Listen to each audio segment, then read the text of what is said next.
Hey, in this video, I want to talk about my start into commercial real estate. I went from being a teacher into commercial real estate with no background in business, and why I think anybody who's interested in commercial real estate can do the same. So stick around in this video. I'm going to talk about that, some things that I think were important in that, and how you can do the same thing too. What's up, everyone? My name's Tyson. I am a commercial real estate broker and a commercial real estate investor. This channel, I'm sharing everything that I know about commercial real estate, both on the investment side and in brokerage. And again, I haven't done it all. There's a lot of stuff that I'm still learning, but I'm gonna share what's worked for me, and hopefully that will resonate with you. If you're somebody that's looking to get into commercial real estate, hopefully you'll find some of these videos helpful. And so today I wanted to talk about my start into commercial real estate, and my background really stems from teaching. I went to grad school, actually I went to undergrad school and got a degree in psychology. After that, I decided I want to go to grad school specifically to help kids, and so I decided to get a degree in special education. So I got a credential, but I also got a master's in special ed. And so I used to teach kids with autism specifically, and I was working with kids primarily 3 to 5. And so I did that for 4 or 5 years. At the time I was living in the Bay Area, and it was crazy expensive. Anybody who lives or has lived in the Bay Area knows some of the higher priced real estate and just cost of living on the West Coast. And so my wife and I were living in San Francisco, and I was teaching in a couple places. I taught in Oakland, but I also taught in San Francisco. At the time I was teaching, one of my friends called me. His dad owned a mattress store, and he had this idea that he wanted to take memory foam mattress toppers and cut them and design them specifically to fit a dorm bed, right? So a dorm size bed, which is twin XL. And so the idea was that we would take these memory foam mattress toppers and we would package them up in a way that was small but also cool, and we sold them to college bookstores. And so rather than actually selling these online or selling them through Amazon, we would sell them to the college bookstore. The bookstore would then hold them in inventory in their store, and then we would sell them to then they would sell them to the dorm kids. So we decided to do that. I had no business background at that point, right? I came through undergrad with a psychology degree, never took business in high school, really wasn't interested in it. I sort of thought that was what everybody defaulted to, mainly because my parents never were in business. My mom owned her own practice, she was a counselor, but she never talked about the business side. It was more so about counseling. My dad was a teacher, and so I never was exposed to that type of thinking in childhood. Immediately upon accepting the request to help my friend with this business, we called it Dorm Form, and I set off to figure this thing out. And we spent a lot of time and effort really not knowing what we were doing. At that time, this was back in 2009. There was stuff on the internet, but I really wasn't at that place where I was really focused on my learning and development, but we did everything we could, and I dove into it. I was tracking my expenses. I made so many mistakes looking back. It's kind of funny because we didn't even have any operating agreement. We had no business entity, yet here I was writing my expenses down as if I was gonna write these off. You can do that, you pass that through, but just so many things that I didn't know, right? And what it taught me was that there was a whole new world out there, and it wasn't teaching. It didn't have anything to do with being in the education field. I think the other thing too, I played baseball through college, so I had coached. When I was done playing, I came back and coached Legion ball, and so I always had this spirit of kind of helping out and doing things with kids and just fostering growth and coaching and mentoring. And so anyway, fast forward, we're starting the business. We actually did okay. We were able to get into dozens of bookstores, which was pretty cool. Still didn't know what we were doing, but we were just kind of making it. At that point, it opened my eyes to business, and I realized that I enjoyed it. I realized there was a ton of stuff that I didn't know, but what I did know is that I really loved the idea of building something, or the idea that you can go out and sell something, and really your potential is limitless. And one of the things about working as a teacher, you realize really quickly how much work goes into that, how much emotional work, and you're capped at a pretty low salary. In my opinion, teachers are not paid enough for what they do. So at this point, we're doing okay, making some money, not really making any money, to be honest, but understood that this was probably not gonna be the path that I took. I decided to figure out what was next. And in that, my friend had told me that he had a buddy who was doing or selling commercial real estate. And he's like, man, you should talk to him. He makes big bucks. and he kills it, and you should talk to him. I said, okay, cool. That's interesting, because I know what residential real estate was, and I knew what it was, but I didn't really know what commercial was. So anyway, fast forward, met with him, opened my eyes to brokerage, and instantly I was ready to go. I wanted to do it. I knew that was sort of my path. Coincidentally, at that time, I also read the book ABCs of Real Estate Investing, and that was a huge turning point in my career. Ken McElroy wrote that book, and really his book just talked about sort of his path to getting into multifamily property management. From there, he started syndicating, and from there, I was like, wow, this is amazing. You can actually buy apartment buildings with a lot of people and make a ton of money, I thought.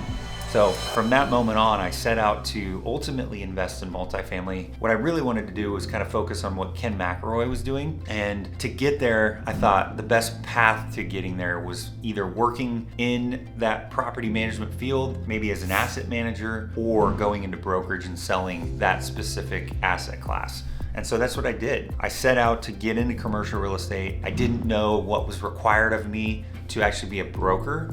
I quickly learned that to jumpstart a brokerage career, you either need some deep pockets, or you need to have somebody that's supporting you, because you're basically not going to make a paycheck in the first 12 months. And so what I did was, over the course of 8 to 10 months, I set out and I asked anybody I knew who they knew that was in commercial real estate. And so somebody would direct me to one of their friends. I would reach out to that person either with a warm introduction or just a cold intro and ask for them to meet with me. And I didn't have anything to offer really, but I did just show enthusiasm. I showed a willingness to learn. I joined one of those people on a sort of broker ride along. So I spent the day with a broker, and at the time he was working for Cassidy Turley, and I just got to see exactly what they did. He went to a broker event, happened to be at the racetrack, a horse racetrack, and you go in and you see all these guys hanging out. They're dressed nice and they're at a racetrack. They're talking to clients, they're entertaining, and it was just something I had never been exposed to before, and it just really sort of solidified my desire to get into that space. I also went to broker open houses. This is something I think people should really take a look at. Marcus and Millichap is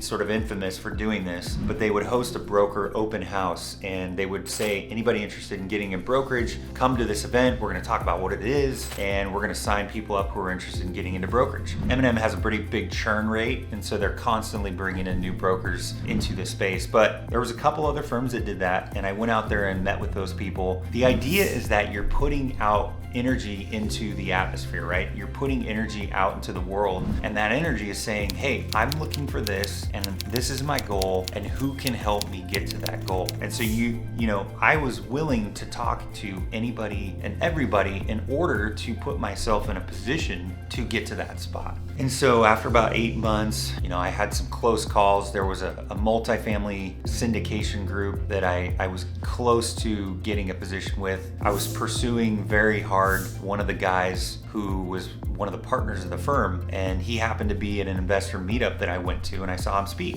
And so afterwards I went to him and I just said, hey, my name's Tyson. I'm looking to get into this space. Do you have any opportunities? And can we meet and talk about that? He graciously met with me, and I just basically sold myself. I said, hey, I want to be in your company. I want to work as an asset manager. Mind you, asset management was up here. There's like 3 other levels to get to that spot. Really, you start as an assistant community manager on site at a multifamily community. Then you go to the actual community manager running the community. Then from there, I think you went to a regional manager. Then you went to sort of asset manager. I was applying for the asset manager position. And so I was confident in my ability to learn quickly, to work hard. I knew that I would work harder than anybody else if I got a shot. And I think that's what he saw in me. And so that's why we were able to go through a series of, I guess, interviews, if you will. But I remember I sat down in an interview with one of his partners, and he asked me a question that I'll never forget. And I'm going to tell you what that question was in a minute, but it really was interesting because at the time I didn't know it, right? I didn't know the answer to the question, but it was such a basic question when I look back on it now that it's almost laughable that I didn't understand it. And he asked me if I knew what a P&L was. And in that moment, I just knew instantly that I wasn't going to get this position. And now looking back, it's such a simple business term that most people who have had any business class would know. But it was just this sort of the greatest example of how much I didn't know. And I told him I didn't know what it meant, and I knew at that point it wasn't going to work out, and it didn't. But what it did teach me is that if I didn't give up, that I could get into the space. And so I continued to work hard, continued to meet people. I was fortunate enough to meet a great guy who was the regional director for the West, I guess it was the Northern California Property Management Division at the time at Cassidy Turley. It was the Commercial Property Management Division. We met, he instantly took a liking to me and basically, gave me a shot. And I came on with no experience in business, no experience in real estate. At 31 years old, I was able to get a job as an assistant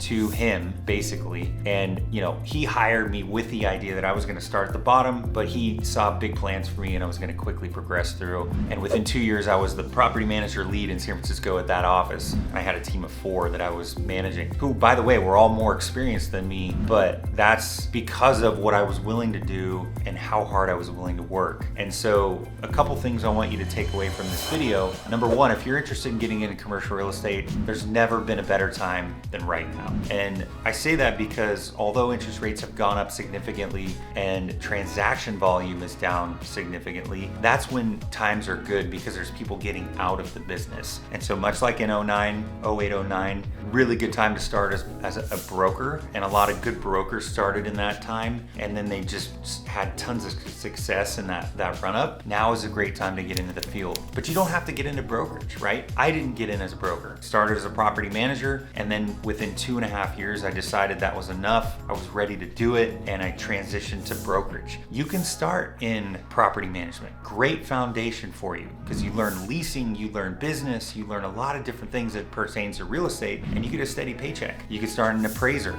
as an appraisal. You can start as an analyst. So many different facets, but this is a great time to get in. Number two, if you really want to get in, what I would say is put yourself out there. Go figure out who you know that knows people in commercial real estate and go talk to those people. And I'll tell you, it's humbling, right? Because you're going to put yourself in positions that maybe you didn't otherwise anticipate, and you're going to have to take risks. But if you do that, you will succeed. And if you don't give up, there will be someone who gives you a shot based on who you are and your potential, not what you've done as a track record. I'm much more interested in working with people who have potential to work hard and be great people and great at what they do. I don't care if they have experience in real estate. I'd rather work with someone that I think could learn the real estate side, but has all the other intangible qualities of a good kind of hustler. And so those are two things I would say. If you're really interested in it, go do it. There's so many things online now. There's so many courses, there's so much information that you can succeed if you want to, and the sky's the limit. So hopefully that resonated with you. If you have questions on that, I encourage you to reach out to me or to somebody else. And if you're interested in learning how to underwrite a deal, check out this video. I'm going to talk about how you can underwrite a mobile home park, or this really would apply to multifamily in less than 10 minutes. But stick around. And real quick, if you like this video or you get value out of it, please like it or share it with somebody. That's all I ask. Appreciate you guys watching, and take care.